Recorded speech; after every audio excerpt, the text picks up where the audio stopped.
เขมรทำนะ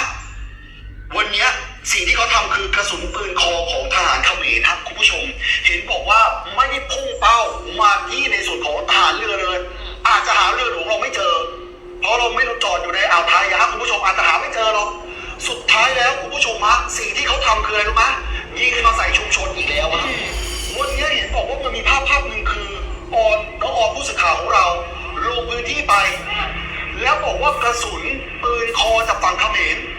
ตกใส่ถนนนะวันนี้จังหวัดตราดหลายต่อหลายจุดเลยบอกว่านี่ไงต้องอพยพนะนี่ฮะตกเป็นหลุมแบบนี้เลยอ่ะแล้วโชคดีมากนะที่รถราของพี่น้องประชาชนไม่ได้ขับผ่านนี่ขนาดยางมะตอยนะหนานะครับคุณผู้ชมตกลงมา2-3 จุดแบบนี้ฮะเห็นบอกว่านับไปนับมาเนี่ย9 ลูกนะฮะคุณผู้ชมที่ตกอยู่บริเวณนี้นี่เป็นหลุมแบบนี้เลยอ่ะไม่สนใจอะไรเหมือนกันฮะที่ตราดฮะคุณผู้ชม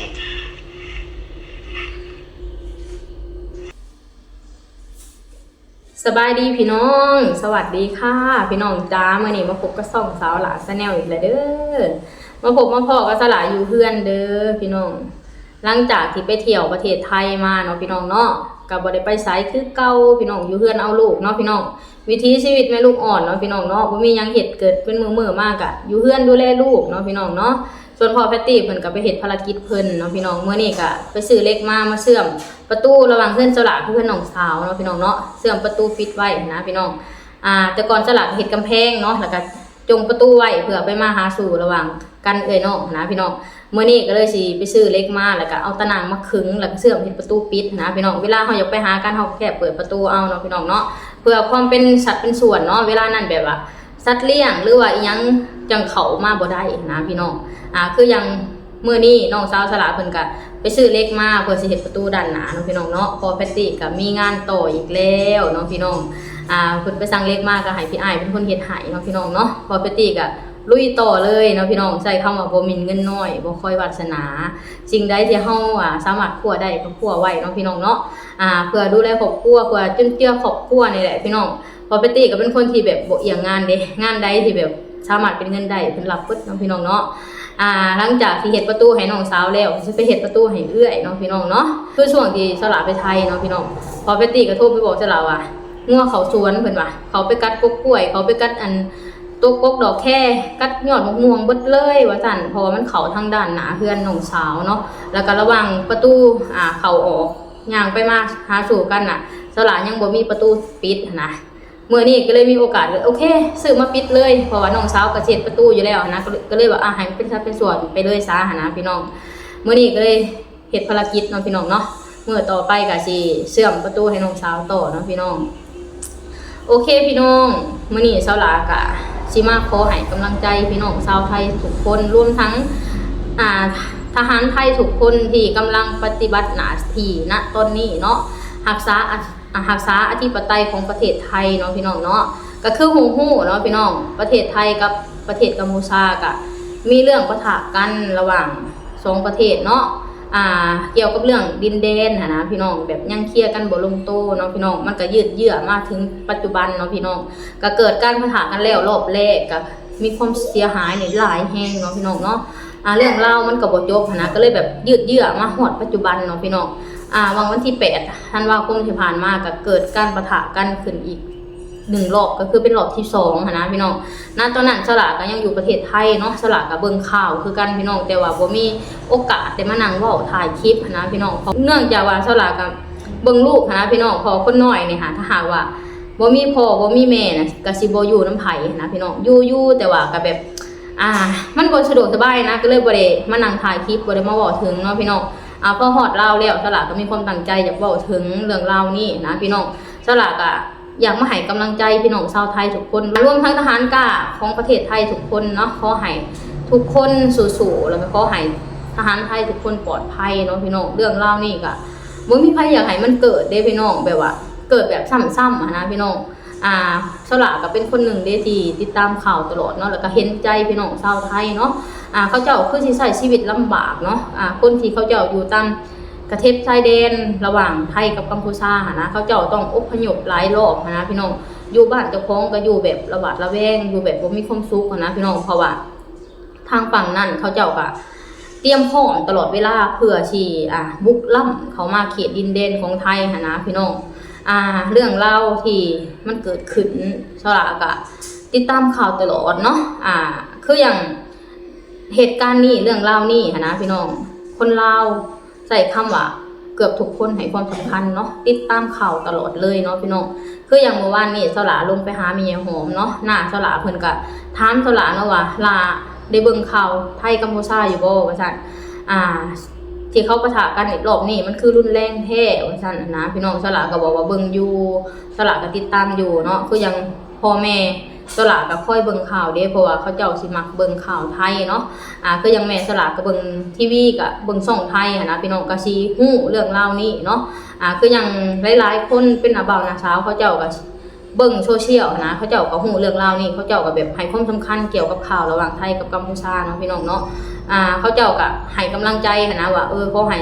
ประเทศไทยสู้ๆเด้อขอให้ทุกสิ่งทุกอย่างผ่านพ้นไปด้วยดีเนาะพี่น้องเนาะสลากเป็นอีกคนหนึ่งที่ขอส่งกำลังใจให้พี่น้องชาวไทยรวมทั้งทหารกะทุกคนเนาะพี่น้องรวมทั้งหน่วยงานที่มีส่วนเกี่ยวข้องทุกคนเนาะเบิ่งข่าวแล้วก็แบบโคตรหูใจเด้บ่จักมื้อใดมันสิจบนะพี่น้องสลาเชื่อเด้ว่าประเทศไทยเขาเจ้ามีความพร้อมในเรื่องอาวุธในเรื่องกองทัพในเรื่องทุกเรื่องราวที่เขาเจ้าสามารถที่แบบว่าจัดการตุ้มเดียวแหละให้มันจบได้เนาะแต่เขาเจ้ามีมนุษยธรรมเนาะพี่น้องเขาเจ้าบ่ใช้คำว่าประเทศใหญ่รังแกประเทศน้อยเขาบ่ใช้คำว่าคนที่ใหญ่รังแกคนที่น้อยนะพี่น้องเขาเจ้าใช้คำว่าประนีประนอมเนาะเขาเจ้าใส่คำว่าอยากเจรจานะพี่น้องแต่เมื่อแบบเขาเจรจาแล้วมันก็บ่เป็นผลสำเร็จนะพี่น้องคือแบบนี้แหละทุกอย่างก็มีขอตกลงกันแล้วแต่ก็มีการแบบฝืนขอตกลงนะลุกล้ำเขามาจนให้เหตุให้เกิดปะทะกันอีกรอบ2นะพี่น้องคืออย่างรอบนี้สลากกับขอภาวนาเนาะให้คนไทยทุกคนร่วมทั้งทหารกล้าทุกคนปลอดภัยเนาะคืออย่างล่าสุดสลากกับติดตามข่าวเด้พี่น้องว่าทั้งทหารไทยก็ได้เสียชีวิตไปแล้ว9 นายเนาะแล้วก็บาดเจ็บอีกหลายนายนะพี่น้อง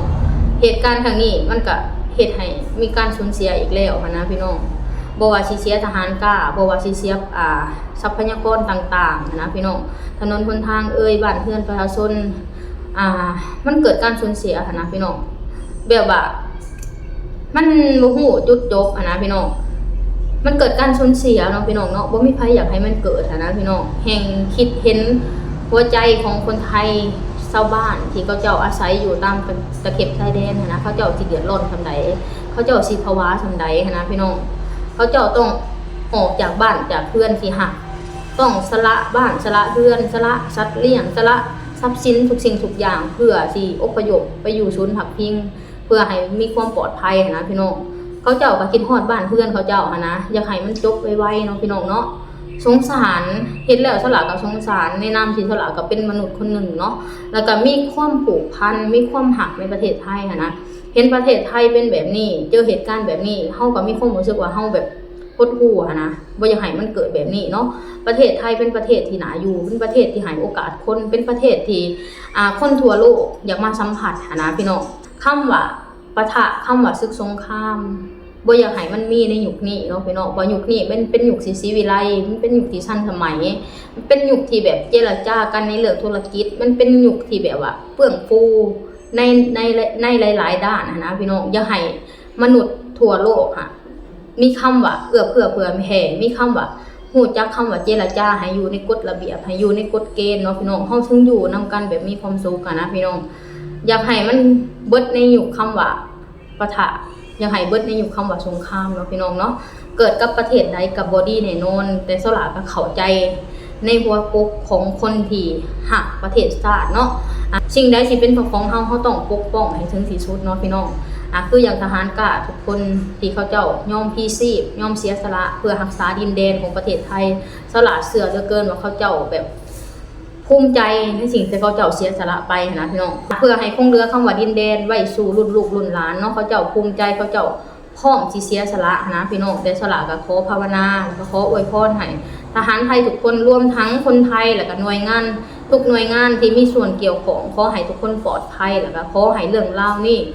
จบไวๆเนาะขอให้เจรจากันแบบสันติสุขที่สุดเนาะพี่น้องเนาะโอเคพี่น้องสละก็สิติดตามข่าวโดยตลอดเนาะพี่น้องเนาะสำหรับคลิปนี้สละก็จะขอจบคลิปจำนี้ก่อนขอให้พี่น้องทุกคนกดไลค์กดแชร์กดติดตามสละให้เด้อสบายดีสวัสดีค่ะ